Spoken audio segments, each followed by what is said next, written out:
How's everybody doing today? Today is April the 1st, and no, this isn't going to be no April Fool's video. Sorry about that. Finally got the clamps to get this PPV fan finished up. So I'm just going to do a startup. I'll do a little short segment here and explain to you what all I've done, bring you up to speed. Then I'll shut the video off. I'll take the fan outside, give it the first start, do a little adjusting on the carburetor. So it's going to be a short video. So let me take the camera off the stand here, shake you around a little bit.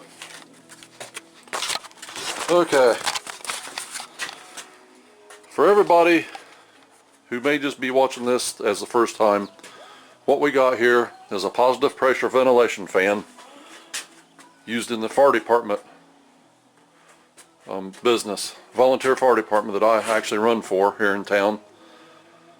We use this whenever we have house fires. We'll set it up in the doorway and we'll actually force air into the house to do a positive ventilation of the smoke and the gases.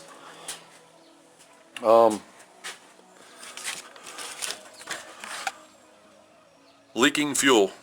That was the note that was on it. So it was leaking gas from around the carburetor. The bottom gasket here on the main jet, it was leaking around there. The gasket or the O-ring around the bowl where it seats up, it was kind of leaking around there. And it was also leaking just a little bit out of the throat of the carburetor here. So I took the carburetor, took it off, took it apart, soaked it in carb cleaner for about 48 hours. Cleaned it all up, reassembled it with a new carb kit, OE carb kit from Tecumseh. And by the way, this is a Tecumseh SH40. It's a little 4-horse, 4-cycle. I installed new fuel line. This is Oregon fuel line. It is not Tygon, but is similar to Tygon, but it stands up to ethanol fuel. It is sold by Oregon. Part number 707-258. I bought it by the box. It's 25 foot. It's 1/4 inch inside, 3/8 outside, 1/16 wall thickness. Cost me $36.99 for 25 foot. Figures up to $1.59 when you include tax per foot. So anyway, it was also leaking gas here around the fuel shutoff. And because the line is actually smaller in diameter, and I think I've got the original, yeah, here it is, sorry about that. The line is actually smaller in diameter than the original fuel line is. So the clamps that was on it would not compress far enough to clamp down onto the fuel line to make a tight seal. So I went back to my supply house, ordered some clamps, and they said that was the size I needed.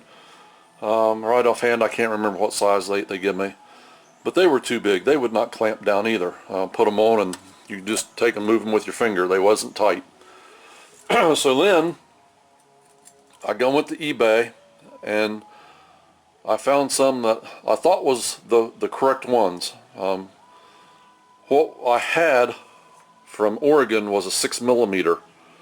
So I thought if I get a 5mm, that should be plenty tight enough. So I went and found what I thought, well, they were 5mm, and I thought they were the correct ones.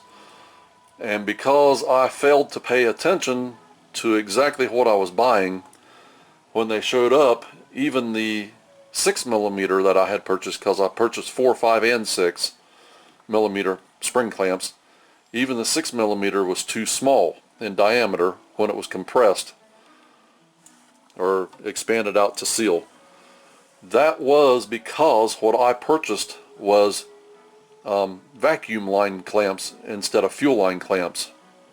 I failed to notice that they were for vacuum lines.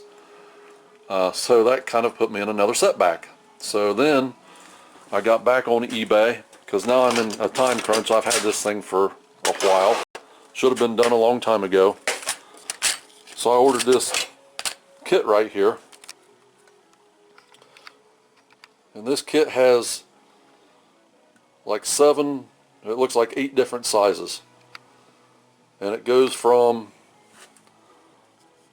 6 millimeter, then there's 7, so 6, 7, 8, 10, 11, 14, 16, and 17 millimeter. I wound up using these right here, and these are the 8 millimeter when they're in the relaxed position, I guess is what you would call it, and they open up to 10 millimeter. So these are the ones that I used, and that's what's on there right now. And this whole box, I probably paid a little too much, but I'm thinking I give like $15 for this complete kit. Right here's the ones that I bought from Oregon.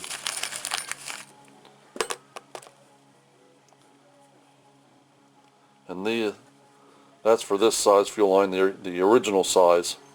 So I don't know what they give me, if they give me what they used or was misunderstanding, but anyway. So I've had the gas turned on. It's probably got a half a tank of gas in it now. I've had the gas turned on this whole time, and even a period of time before, because I installed the muffler after I put gas in it. And it's all dry, nothing leaking out of it, so we're good to go here. So I'm going to stop this and go out and set it up, and then I'll come back and start up right before I start it.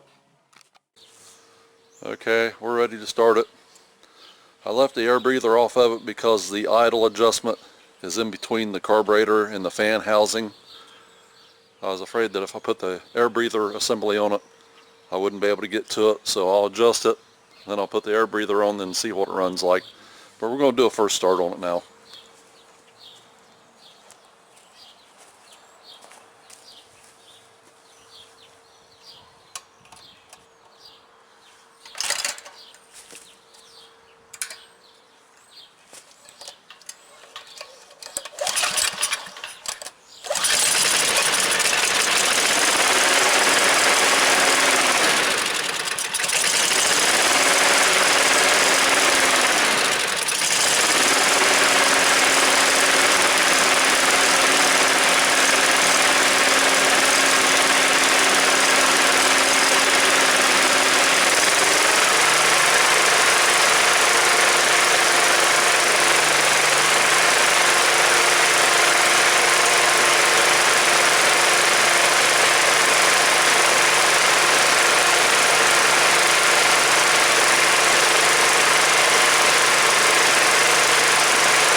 Too much.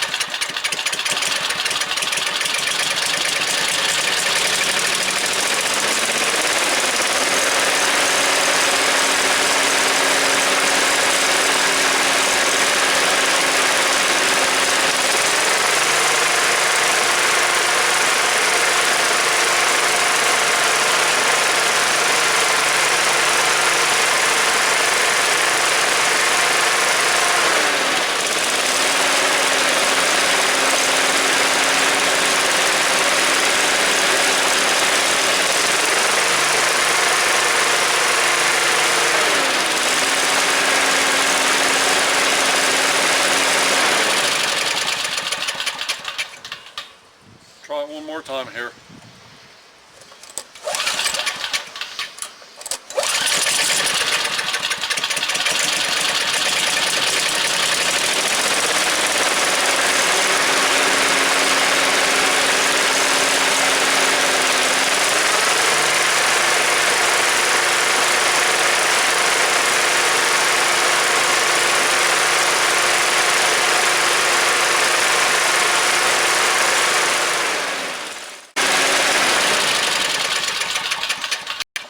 Okay, I'll get the air filter assembly put back on it, get it fine-tuned there, but I think it's really close.